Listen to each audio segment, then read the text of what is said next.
To use mono audio feature on Samsung Galaxy S24 Ultra for connected audio and phone speakers, swipe down the top of the screen and then tap setting icon.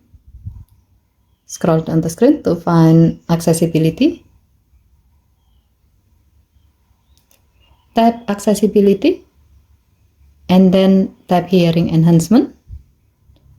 Next, tap the gray on offset next to mono audio until it turns blue to turn it on. Tap mono audio and then select connected audio and phone speaker.